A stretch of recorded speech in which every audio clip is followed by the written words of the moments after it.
তবে আগামী 2 দিন 3 দিন যদি তাপমাত্রা বাড়ে মোটামুটি চুয়াডাঙ্গার দিকে 43-এর কাছাকাছি চলে আসতে পারে, অতি তীব্র তাপপ্রবাহের দিকে চলে আসতে পারে। সারা দেশের বেশিরভাগ জায়গাতেই আমাদের হিট ওয়েভ বর্তমানে বিদ্যমান আছে। এটা মোটামুটি অব্যাহত থাকতে পারে, হয়তোবা কিছু অঞ্চল প্লাস মাইনাস হতে পারে। সাময়িকভাবে কোথাও বৃষ্টি হলে সেটা হয়তো বা মাইনাস হতে পারে, আবার যদি বৃষ্টিপাতের কমে টেম্পারেচার বেড়ে যায় তখন আবার সেটা প্লাস হতে পারে।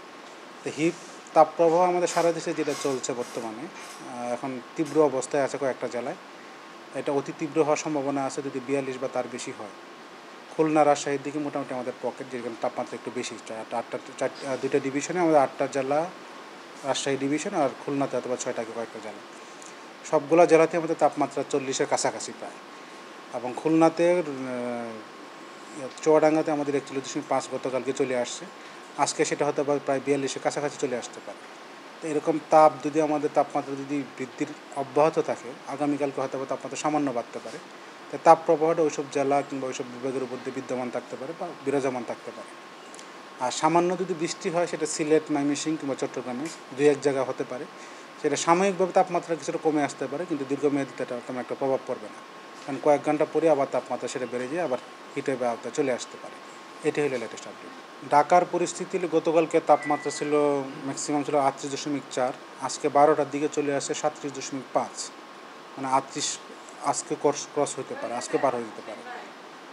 ঢাকায় বৃষ্টি হবে কি না সেটা বলা মুশকিল। একটা জিনিস কি, যে কালবৈশাখীর সময় কালবৈশাখী আকারে যে বৃষ্টিগুলো হয় সেগুলো যদি বাংলাদেশের বাউন্ডারির বাইরে তৈরি হয়, তো সেটা আমরা কয়েক ঘন্টা সময় পাই পূর্বাভাস দেওয়ার জন্য।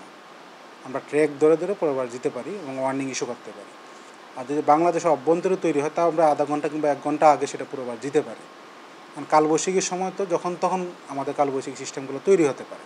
তো এটা নিয়ে বিচলিত হওয়ার কিছু নাই কিংবা ভুল বোঝারও কিছু নাই যে আমরা পূর্বাভাস দিলে হয়তো বা ভুল হয় কিংবা এটা। সাইক্লোন পূর্বাভাস দেওয়াটা মোটামুটি সহজ, কারণ এটা লাইফ টাইম বেশি থাকে। একটা আমাদের যে নরওয়েস্টার বা কালবৈশাখীগুলো তৈরি হলে লাইফ টাইম খুব কম, কয়েক ঘন্টার মধ্যে সেটা শেষ হয়ে যেতে পারে, কয়েক ঘন্টার মধ্যে আধা ঘন্টার মধ্যে সেটা পুরোপুরি ডেভেলপ হয়ে যেতে পারে। সুতরাং এই সিস্টেমগুলো ধরার জন্য আমাদের স্যাটেলাইট এবং রাডারের সহায়তা নিতে হয়। এটা নাও কাস্টিংয়ের পর্যায়ে পড়ে, যেটা 1 থেকে 6 ঘন্টার মধ্যে পূর্বাভাস দেওয়ার নিয়ম। তো এটা যখন তখন হতে পারে, যখন তখন সেটা দেখে আমরা পূর্বাভাস দিয়ে থাকি। 24 ঘন্টা পরে কখন হবে সেটা বলা খুবই মুশকিল। সুতরাং এই ব্যাপারে আমাদের একটু সচেতন থাকতে হবে যে কালবৈশাখী সিস্টেমগুলো এরকম। মার্চ, এপ্রিল, মে এই 3 মাস আমাদেরকে অধিক সতর্কতা অবলম্বন করতে হয় পূর্বাভাস দেওয়ার ব্যাপারে। তারপরেও নাও কাস্টিংয়ের অপশানটা আমরা সেটা সবসময় রাখি, তবে কিন্তু আমরা অনেক কিছু অ্যাড করি, যেহেতু আমাদের কালবৈশাখীর সিজন এখন মার্চ, এপ্রিল, মে, আর এপ্রিল মাস আমাদের সবসময় উষ্ণতম মাস। তো সব কিছু খেয়াল রেখে আমাদের পূর্বাভাসটা দিতে হয়।